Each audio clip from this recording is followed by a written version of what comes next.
Good morning, class 5th students. Be safe and stay at your home.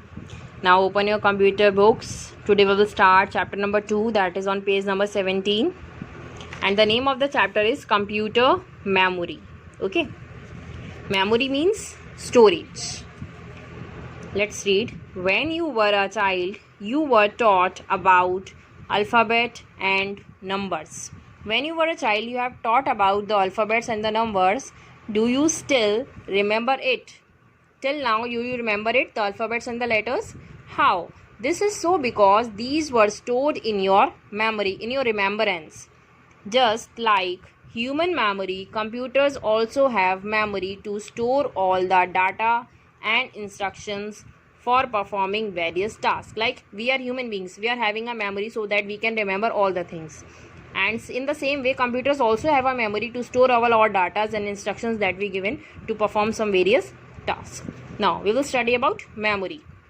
The data and instructions that are entered into the computer using input devices are to be stored inside the memory. The data and instructions that we entered with the help of input devices like keyboard, mouse, that should be stored in the memory of computer. And there are two types of memory. First is primary memory, second secondary memory. Now we will read about primary memory. This is the main memory of the computer. Which is the main memory? That is primary memory. CPU can directly access this memory. Who directly accesses? CPU. It is fixed on the motherboard of the computer.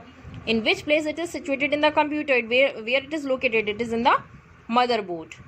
Primary memory is further divided into two types. It also divided into two types. First is random access memory, that is RAM. Second is read-only memory, that is ROM. Now, random access memory, RAM. RAM is a temporary memory. The information stored in this memory is lost when the computer is turned off. Means it is a temporary memory. If we will switch off the computer, the memory, the data which we entered, it should be directly lost.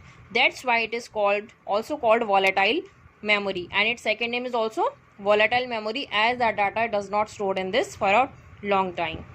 It stores data and instructions given by the user and also the results produced by the computer temporarily. Means it only stores the data instructions that we just entered it, and all the things, all the results that should be done only temporary, means only for a short time. Now turn the page. RAM can be of two types. There are two types of RAM. First is dynamic RAM, that is DRAM. Second is static RAM, that is SRAM. Dynamic RAM requires continuous power to refresh the data stored. Means for refreshing the data storage, we need continuous power supply. And what is the static RAM? SRAM also needs constant power to hold on to data. It also needs constant power supply, but it doesn't need to be continually refreshed. It does not need continuously refreshment the way DRAM does. But in this DRAM, dynamic RAM, we have to continuously refresh it. However, SRAM is significantly faster and uses less power than DRAM. Means according to DRAM, it is more faster and uses less power. Now, what is read-only memory? ROM. Information stored in ROM is permanent in nature. Means the information that we entered in this ROM, it is permanent. That is, it holds the data even if the system is switched off. If we can switch off the computer or the system, then the data will be safe. It holds the starting instructions that are required to start a computer. It also having the starting instructions that is required mainly to starting the computer. It is also called non-volatile memory, and it is second name is non-volatile memory, as it stored data in a permanent way. Now, secondary memory. This memory is permanent in nature and is not directly accessed by the CPU. This memory is permanent and it is not directly accessed by the CPU.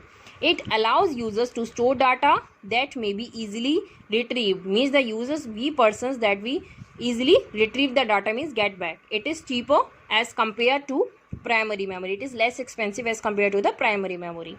Secondary memory devices are also called secondary storage devices, and this second name is also secondary storage devices. They are categorized into three types, and in three types they will be categorized. Like secondary storage devices, first is magnetic disk, optical disk, flash drive.